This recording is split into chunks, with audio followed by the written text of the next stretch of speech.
Salut tout le monde! Aujourd'hui, on va parler d'histoire. Mais attention, pas le genre à vous endormir. On va se plonger dans les recoins les plus fous, les anecdotes les plus absurdes, celles qui vous feront dire « n'importe quoi, c'est du grand n'importe quoi ». Des rois qui ont la trouille des légumes, des guerres contre des oiseaux complètement barrés, et même un pape qui excommunie. Une comète? Eh oui, vous avez bien entendu. Préparez-vous à découvrir des histoires incroyables, des moments d'histoire tellement improbables qu'ils en deviennent géniaux. Accrochez-vous, ça va fuser dans tous les sens. Et surtout, n'oubliez pas de vous abonner pour ne rien manquer de nos vidéos fascinantes. Notre première histoire nous emmène au XVIIIe siècle, en Prusse. Imaginez un peu le décor, des paysages magnifiques, des châteaux grandioses, et au milieu de tout ça, un roi complètement terrorisé par les pommes de terre. Oui, vous avez bien entendu, les patates, ces trucs marrons et bizarres qu'on mange tout le temps. Le roi Frédéric Guillaume Ier, un type plutôt costaud et autoritaire, les trouvait carrément repoussantes.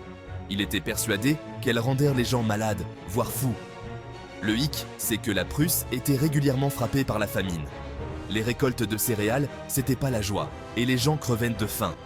Alors, quand Frédéric a découvert que la patate, ce truc moche et bizarre, pouvait pousser un peu partout et nourrir tout le monde, il s'est dit « Bon, allez, on va tenter le coup ». Sauf que personne ne voulait manger ces patates. Les gens les trouvaient dégueulasses, ils avaient peur de devenir fous. Bref, c'était la cata. Le roi, têtu comme pas deux, a décidé de prendre les choses en main.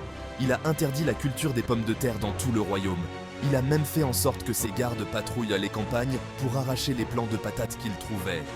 On imagine bien la scène, des gardes royaux, en grande tenue, en train de déterrer des patates comme si c'était des armes de destruction massive. C'est complètement absurde, mais c'est du vécu. Évidemment, ça n'a pas marché. Les gens avaient une faim, et la patate, malgré sa sale réputation, commençait à faire des adeptes en douce. Finalement, le roi Frédéric a fini par céder. Il a autorisé la culture de la pomme de terre, et la Prusse a évité la famine. Tout ça à cause d'un roi qui avait la phobie des patates. On voyage maintenant en Australie en 1932. Le pays est en pleine crise économique, et comme si ça ne suffisait pas, il est envahi par des émeus. Oui, vous avez bien entendu, des émeus, ces gros oiseaux incapables de voler, mais qui courent comme des flèches. Imaginez le tableau, des milliers d'émeus, avec leurs grandes pattes et leurs plumes qui volent au vent, déferlant sur les champs de blé des fermiers australiens. C'était le chaos total. Les émeus bouffaient tout, détruisaient les récoltes, saccageaient les clôtures. Les fermiers, à bout de nerfs, ont demandé de l'aide au gouvernement. Et le gouvernement a dit « Pas de panique, on va vous envoyer l'armée ». Oui, vous avez bien entendu, l'armée australienne, avec ses fusils, ses mitrailleuses et ses soldats en uniforme, est partie en guerre contre des émeus.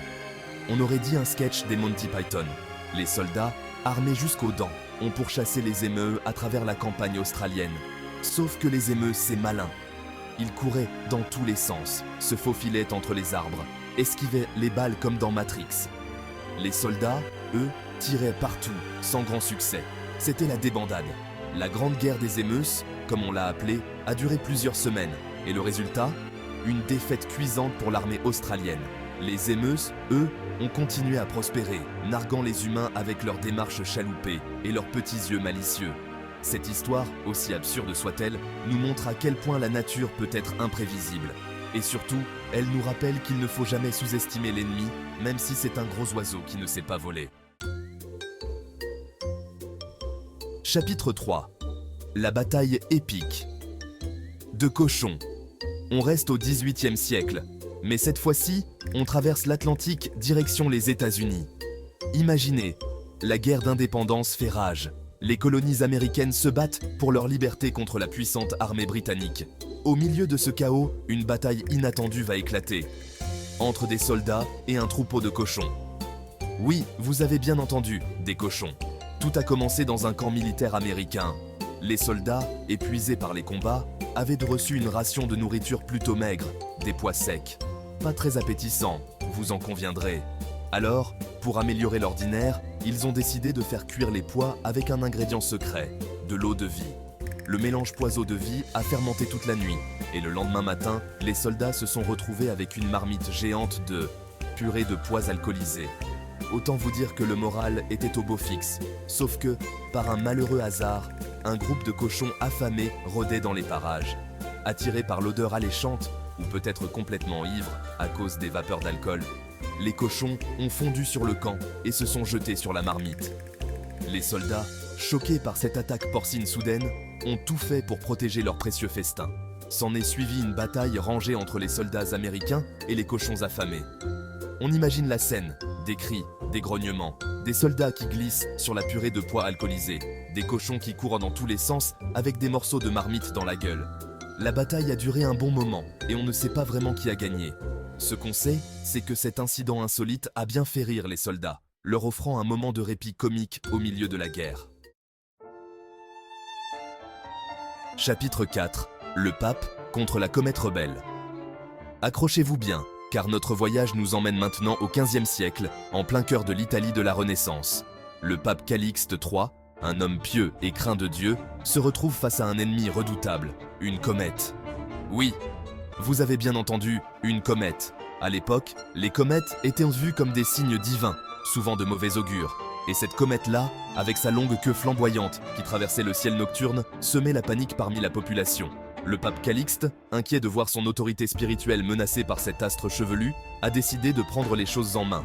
Il a rédigé une bulle papale, un document officiel super important, pour excommunier la comète.